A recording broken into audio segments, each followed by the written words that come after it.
Certains voient l'activité physique comme un investissement pour leur santé et leur bien-être. Vous voulez en faire partie? Bienvenue chez Movemental. Je m'appelle Magali Dubois et je m'adresse particulièrement aux non-sportifs et à tous ceux qui aimeraient enfin réussir à adopter un mode de vie actif dans la durée. C'est en vous partageant des connaissances, des expériences et des points de vue différents que j'ai l'intention de vous aider à bâtir l'état d'esprit et la motivation nécessaires pour le faire. Alors j'espère que ça vous aidera et que vous aurez envie d'en parler autour de vous.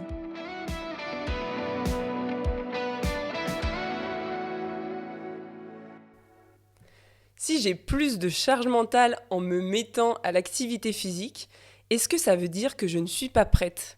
C'est une question qu'on m'a posée récemment en séance et je pense qu'elle vaut vraiment le coup d'être répondue parce que certainement que si vous êtes en train de vous mettre à l'activité physique ou de reprendre, on va dire, une activité physique régulière, peut-être que vous posez déjà cette question ou alors c'est possible que vous sentiez que c'est pas fait pour vous, que peut-être que c'est pas le bon moment de s'y mettre, peut-être que vous n'y arriverez pas. En fait, vous avez certainement des questions qui vous passent par la tête, surtout si vous avez la sensation que ça vous prend beaucoup de bandes passantes, cette reprise d'activité physique. Mais vous allez comprendre que, en réalité, c'est complètement normal. Pourquoi ? Parce que si justement vous avez la sensation que ça vous rajoute un peu de charge mentale, c'est certainement que vous êtes déjà dans l'action, soit vous avez commencé déjà à y réfléchir, soit vous êtes concrètement dans l'action, et sinon, tout simplement, vous percevriez aucune différence. Parce qu'en réalité, quand on met en place un changement de comportement, quand on cherche à changer nos habitudes, c'est impossible de ne pas s'en rendre compte, c'est impossible de ne pas faire d'efforts pour arriver à un nouveau comportement. Sinon, ça serait tellement simple de s'arrêter de fumer. En fait, tout simplement, toutes les personnes qui veulent arrêter de fumer, en fait, le feraient de manière fluide, de manière naturelle, et ça coûterait rien en termes d'efforts. Sauf que je ne crois pas que ce soit le cas. Et d'ailleurs, pour aller plus loin, pour aller vers une évolution, on est obligé de passer par des perturbations. Quand je dis perturbations, c'est par des choses qui nous chamboulent un petit peu, qui perturbent notre quotidien, parce que ça va nous demander une organisation un peu différente, parce que ça va nous demander d'apprendre de nouvelles choses, parce que ça va nous demander de réfléchir à comment est-ce qu'on va s'y prendre. Et tout ça, forcément, ça prend de la charge mentale. Donc c'est juste impossible là de ne pas ressentir un peu plus de charge mentale si vous décidez de changer les choses, de changer un peu vos habitudes. Et pour ça, pour que vous compreniez encore plus, je vais vous parler un peu de comment ça fonctionne dans le cerveau, le processus un peu d'apprentissage. On passe par 4 phases. La première phase, c'est qu'on est en fait inconsciemment incompétent. Là, dans mon exemple, dans la question qui m'a été posée, ça serait tout simplement qu'on n'a pas encore conscience à quel point ça va justement nous demander des efforts, à quel point ça va nous demander de changer un peu notre organisation, ça va nous rajouter de la charge mentale. Ça, on s'en rend pas compte, on est inconscient à ce niveau-là, on est inconsciemment incompétent parce qu'en plus de ça, on ne sait pas réellement comment s'y prendre. Donc mis bout à l'autre, on ne sait pas grand-chose. Réellement, ça c'est le premier stade. Le deuxième stade, c'est le stade peut-être dans lequel vous êtes, c'est le stade où on est consciemment incompétent. Ça veut dire qu'on a pris conscience que oui, effectivement, ça allait nous demander un peu plus d'efforts, qu'on allait devoir chercher des solutions, qu'on allait devoir modifier un peu notre organisation. Donc là, on a pris conscience de ça, mais pour autant, on ne se sent peut-être pas encore réellement compétent par rapport à cette reprise d'activité physique. Et puis ensuite, il y a le troisième stade, c'est le stade où on est consciemment compétent. Là, c'est plutôt agréable dans le sens où ça y est, on sait un peu plus, on a plus de clarté par rapport à cette reprise d'activité physique, par rapport à ce changement de comportement. On a identifié des stratégies qui nous conviennent à nous, ça peut être une organisation particulière, ça peut être un soutien auprès de quelqu'un. Bref, on sait un peu plus de choses, on sait un peu plus comment s'y prendre et on sait un peu plus aussi comment pratiquer par exemple. Et puis ensuite, mais ça demande quand même à ce stade encore un peu de réflexion, d'attention, on a besoin de se concentrer un peu plus, c'est pas encore fluide, c'est pas très naturel, alors que dans la dernière phase de l'apprentissage, c'est la phase où on devient inconsciemment compétent. Ça veut dire qu'on devient des sportifs un peu innés, comme je le dis comme ça en rigolant, mais tout simplement, c'est que on va faire les choses sans forcément trop réfléchir, sans trop s'en rendre compte. Ça devient assez naturel, ça fait partie en fait de notre mode de vie, et c'est ce vers quoi je sais que tout le monde aspire dans cette reprise d'activité physique. On me le dit tout le temps, moi j'aimerais bien que ce soit plus naturel, plus automatique, plus fluide, etc. Ben oui, on a tous envie de ça, mais pour ça, on est obligé de passer par toutes les phases que j'ai énoncées juste avant. Je donne un autre exemple. Si vous vous mettez à tester une nouvelle activité, donc déjà, quand on est dans une reprise d'activité physique, comme je l'ai dit, ça demande des efforts parce qu'on ne sait pas trop comment faire, etc. Et puis ça demande tout simplement de changer ce qu'on a l'habitude de faire. Et un changement, justement, ça amène de la charge mentale. Bref, quand on en est là, et qu'en plus de ça, on va jusqu'à tester une nouvelle activité dans laquelle on n'est pas compétent, justement, ça va rajouter encore des efforts et ça va rajouter encore de la charge mentale. Et c'est aussi ce qui peut faire que parfois, quand on teste une nouvelle activité et que c'est difficile, on ne sait pas faire, etc., on se sent un peu nul parce que on n'est pas encore à l'aise.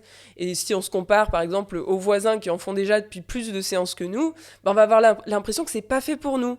Et du coup, on peut vite faire des conclusions hâtives et se dire, non, mais en réalité, c'est pas pour moi cette activité, ou ça me plaît pas, parce qu'en réalité, on n'est pas bon encore là-dedans. Sauf que, encore une fois, ça reste un apprentissage, et on est obligé de passer par toutes ces phases-là d'apprentissage pour arriver jusqu'à une certaine fluidité. Moi, le cours qui m'a le plus marqué, l'activité qui m'a le plus marqué, dans laquelle j'ai beaucoup ramé, on va dire, au début, c'est le step. Parce que le step, ça demande beaucoup de coordination, il y a la musique, le rythme, il faut suivre le prof qui est en miroir par rapport à nous. Bref, c'est une certaine gymnastique mentale au-delà de l'aspect physique. Et ça, pour moi, au début, c'était super dur, d'autant plus que j'avais intégré un cours où je me rappelle que tous les autres autour de moi en avaient déjà fait depuis plusieurs séances, et clairement, moi, je passais mon temps à m'arrêter, à bloquer, et c'était super dur. Et au début, je me disais, non mais, est-ce que j'y arriverai un jour ? C'est vraiment la question qu'on finit par se poser quand on voit tout le monde y arriver autour de soi. Mais oui, il suffit de chercher à pousser un peu plus loin, à persévérer, pour aller progressivement vers quelque chose de plus fluide, de plus naturel. Mais on est tous dotés d'un cerveau qui nous permet justement d'apprendre. Et à un moment donné, ce qu'il faut, c'est lui faire confiance et aussi pousser un petit peu plus loin. Pousser un peu plus loin, s'entraîner, continuer, et garder en tête que c'est normal qu'on passe par ces phases-là. Sinon, en fait, tout simplement, on saurait déjà faire. Sauf que, rappelons-nous que quand on était enfant et qu'on s'est mis à marcher, ça s'est pas fait du jour au lendemain. Il s'est passé différentes phases, jusqu'à ce qu'à un moment donné, maintenant, on réfléchit plus, en fait, quand on met un pied devant l'autre. Donc, ça, on l'oublie, mais c'est pareil pour tout apprentissage dans tout domaine de vie. Moi, je parle de l'activité physique, mais c'est valable dans tout. Et c'est aussi ce qui fait que dans les entreprises, parfois, quand l'entreprise évolue, quand on a envie de changer un peu les choses dans l'entreprise, parce que peut-être l'équipe a grossi, et bien là, on va être obligé de faire face à certains changements. Et beaucoup de personnes sont réfractaires aux changements parce qu'en réalité, ça perturbe en fait. Ça perturbe notre quotidien, on va devoir faire un peu différemment, tester un nouveau logiciel, apprendre à travailler avec plus de personnes. Et toutes ces choses-là, on ne sait pas les faire au début, on ne sait pas trop comment les faire. Et en plus de ça, on ne sait pas réellement ce que ça va donner, est-ce que ça va être mieux, est-ce que ça va être moins bien. On s'en pose des milliers de questions par rapport à ça. Et c'est ce qui fait que, généralement, on préfère ne pas changer plutôt qu'à avoir à affronter tous ces efforts et tout ce coût que ça engendre de modifier un peu les choses. Sauf que généralement, c'est pour des bonnes choses derrière, en tout cas par rapport à l'activité physique. Si au début vous ramez, sachez que derrière, ça sera pour une bonne chose, ça sera pour réussir à en faire plus facilement, plus naturellement, et c'est ça réellement que l'on veut tous, je crois. Donc si vous avez l'impression que de vous mettre à l'activité physique, ça vous rajoute de la charge mentale, c'est tout simplement que vous êtes en chemin, vous êtes sur le chemin pour avancer. Et maintenant, si effectivement vous percevez cette charge mentale comme quelque chose de négatif, comme c'est pas normal en fait de vivre ça, je devrais pas me rajouter de la charge mentale en essayant de modifier mes habitudes, là oui, vous allez pas y arriver et vous allez certainement vous arrêter en chemin et c'est très dommage. Par contre, si vous apprenez à voir cette charge mentale supplémentaire comme une phase, une transition vers quelque chose de différent derrière, comme quelque chose, un passage obligé surtout, là, peut-être que ça va vous rassurer, vous allez vous dire, oui, je sais que c'est normal, pendant toute cette période-là, c'est pas très agréable, c'est inconfortable, parce que je vais modifier ma manière de fonctionner, et je vais devoir tester, et peut-être me tromper aussi. Si on apprend à accepter ça, derrière, on va justement pousser plus loin, on va persévérer et on va surtout pouvoir aboutir à des comportements souhaités. Mais cette phase-là, elle est très difficile. Donc quand on se remet au sport, c'est très difficile parce qu'il y a donc de la charge mentale supplémentaire de modifier notre quotidien, nos habitudes, etc. De la charge supplémentaire de devoir apprendre comment faire et de devoir apprendre de nouvelles activités. Bref, il y a beaucoup d'apprentissage en fait dans une reprise d'activité physique. Peut-être apprendre à reconnaître ses limites, à mieux connaître son corps. Ça en fait des choses à apprendre et c'est pour ça que c'est aussi perturbant et difficile. Si vous vous retrouvez dans cette situation, sincèrement, je crois que c'est le meilleur moment pour vous de vous faire aider parce que quand vous allez vous faire aider, vous allez justement pouvoir un peu vous sentir soutenu d'une part et surtout travailler sur cette fameuse charge mentale, sur la manière dont vous vivez les choses, sur la manière dont vous percevez en fait votre situation et votre évolution et ça vous rassurera et justement d'apprendre à voir et à vivre les choses différemment, ça vous aidera aussi à continuer et à ne pas vous arrêter en chemin. Moi, c'est tout ce que je vous souhaite et j'espère pouvoir vous accompagner. D'ailleurs, si vous avez envie de voir si Movemental est fait pour vous, vous pouvez cliquer directement dans la description sur le lien « Je vérifie si Movemental est fait pour moi ». Dans ces cas-là, ça vous aidera à savoir si je suis la bonne personne pour vous aider. Moi, en tout cas, ce que j'ai envie, c'est de vous aider un maximum à vous remettre en selle le plus facilement possible et en évitant ou en enlevant un maximum tous ces freins ou tous ces blocages, ces pensées un peu négatives qui peuvent venir nous interrompre ou nous dire « bah non, en fait, c'est que je suis pas sur le bon chemin, c'est pas fait pour moi ». Or, c'est peut-être pas tout à fait ça et j'espère pouvoir vous aider là-dessus. Donc surtout, n'hésitez pas à me contacter, que ce soit sur Instagram ou sur LinkedIn.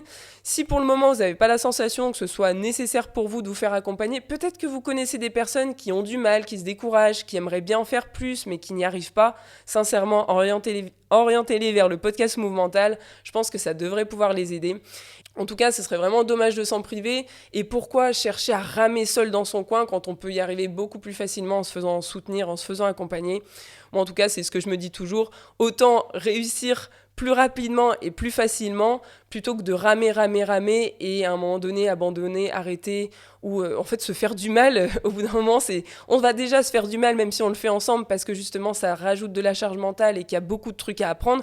Donc tant qu'à faire, si on peut enlever un petit peu de l'inconfortable dans la reprise d'activité physique, faisons-le. Donc n'hésitez surtout pas à venir vers moi et à partager un maximum le podcast. Je vous souhaite une très belle journée, on se retrouve bientôt pour un prochain épisode. Ciao!